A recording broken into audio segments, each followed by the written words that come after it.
1.5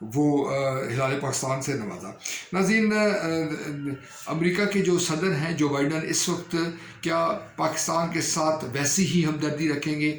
کیا پاکستان کے لیے وہ ویسی بہتری کے لیے کوشش کریں گے؟ یہ یقیناً سوال بڑا مشکل ہے اور بڑا اہم سوال ہے۔ ناظرین، جو کملا ہیرسن ہے، جو نائب صدر امریکہ کی منتخب ہوئی ہیں، وہ ان کے آباء و اجداد یا ان کے والدین کا جو تعلق تھا، جن کے والد کا جو تعلق تھا، وہ بھارت کے ساتھ تھا، اور جو ان کی جو بھارت کا ایک بیک گراؤنڈ رکھنے کی وجہ سے وہ یقیناً ان کا جو جھکاؤ ہے وہ بھارت کی جانب ہو سکتا ہے۔ شاید یہی وجہ ہے کہ مختلف حوالوں سے جو بین الاقوامی میڈیا ہے اس میں یہ خبریں سامنے آ رہی ہیں کہ جو بائیڈن کے بعد جو کملا ہیرسن ہے وہ بھارت کی جانب جھکاؤ رکھیں گی، اور بھارتی جو لابی ہے وہ ان کو اپنے مفادات کے لیے استعمال کرے گی۔ یہ ایک بڑی تشویشناک صورتحال ہے۔ اس وقت پاکستان اور چین کے جو تعلقات ہیں وہ بڑی حد تک گرم جوشی ہے اس میں، اور پاکستان اور چین کے تعلقات میں تیزی کے ساتھ مزید وہ قریب آ رہے ہیں۔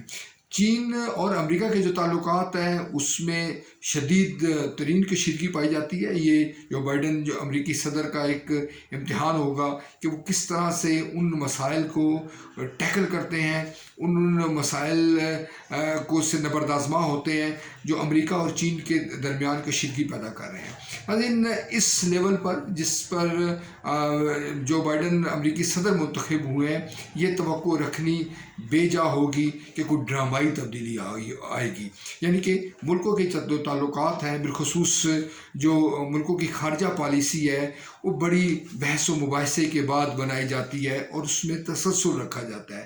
ایسا نہیں ہو سکتا کہ کوئی ایک شخصیت آ جائے، یعنی میں ان ترقی پذیر نہیں ترقی یافتہ ملکوں کی بات کر رہا ہوں جس لیول پر امریکہ موجود ہے، کہ ایک شخص آئے اور تمام تر جو پالیسیاں ہیں اس کو ریورس کر دے۔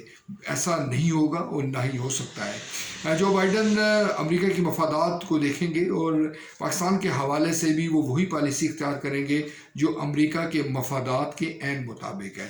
پاکستان کے جو چین کے ساتھ تعلقات ہیں، اسلام آباد اور بیجنگ کے درمیان جو تعلقات میں گرم جوشی پائی جاتی ہے، وہ یقیناً امریکہ کو ناگوار گزرے گی، اور امریکہ کی یہ خواہش ہوگی کہ پاکستان چین کی جانب کم سے کم راغب ہو۔ مگر دوسری طرف جو پاکستان ہے وہ اپنے مفادات کو ملحوظ خاطر رکھے گا۔ پاکستان یہ دیکھے گا کہ اس کا فائدہ کس میں ہے۔ اچھی بہترین سفارتکاری وہی کہلاتی ہے جس میں اعتدال ہو، یعنی کہ پاکستان کا جھکاؤ بیجنگ کی جانب اس قدر نہ ہو جائے کہ واشنگٹن ناراض ہو جائے۔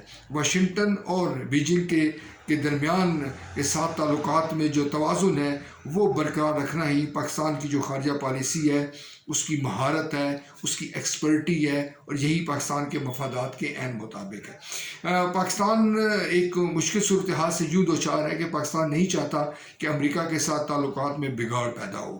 چند سال قبل تک یہ پاکستان میں تاثر عام تھا کہ اقتدار میں لانے اور اقتدار سے نکالنے میں امریکہ کا بڑا کلیدی کردار ہے، مگر حالیہ سالوں میں ایسا نہیں ہوا، اور ہم یہ دیکھ رہے ہیں کہ اس وقت جو ہمارے جو تمام جو قومی جو انسٹیٹیوشنز ہیں وہ بھی امریکہ کی جانب اس طرح جھکاؤ نہیں رکھتے، بلکہ وہ اعتدال کی جانب گامزن نظر آتے ہیں۔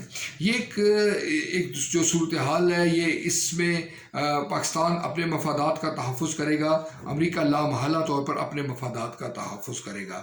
پاکستان اور امریکہ کے تعلقات میں کس حد تک ڈرامائی کوئی تبدیلی آ سکتی ہے، شاید اس کی توقع رکھنا بے جا ہوگا۔ آنے والے دن پاکستان اور امریکہ دونوں کے لیے ایک اہمیت کے حامل ہے۔ پاکستان کی یہ کوشش ہوگی کہ وہ اپنے مفادات کا تحفظ کرے اور وہاں پر واشنگٹن میں جو بھارتی لابی ہے اس کا اثر کم سے کم کرے۔ پاکستان کس حد تک کامیاب ہوتا ہے، پاکستان اور امریکہ کے تعلقات میں جو مفادات ہیں وہ کس حد تک پایہ تکمیل کو پہنچتے ہیں، کیا دونوں ممالک کا رویہ اس طرح سے ہو سکتا ہے جس میں دونوں کو فائدہ ہو، یا محض امریکہ اپنے مفادات کی تکمیل چاہے گا اور پاکستان کو زج کرے گا، پاکستان کے مفادات کو نقصان پہنچائے گا، یہ کہنا یقیناً قبل از وقت ہے۔ مگر جو مسلم ممالک ہیں، بالخصوص اسرائیل کے حوالے سے جو امریکہ کی پالیسی ہے، اس میں کسی ڈرامائی تبدیلی کی توقع نہیں ہے، اور یہ خیال کیا جا رہا ہے کہ اسرائیل کے ساتھ امریکہ کے تعلقات یوں ہی رہیں گے۔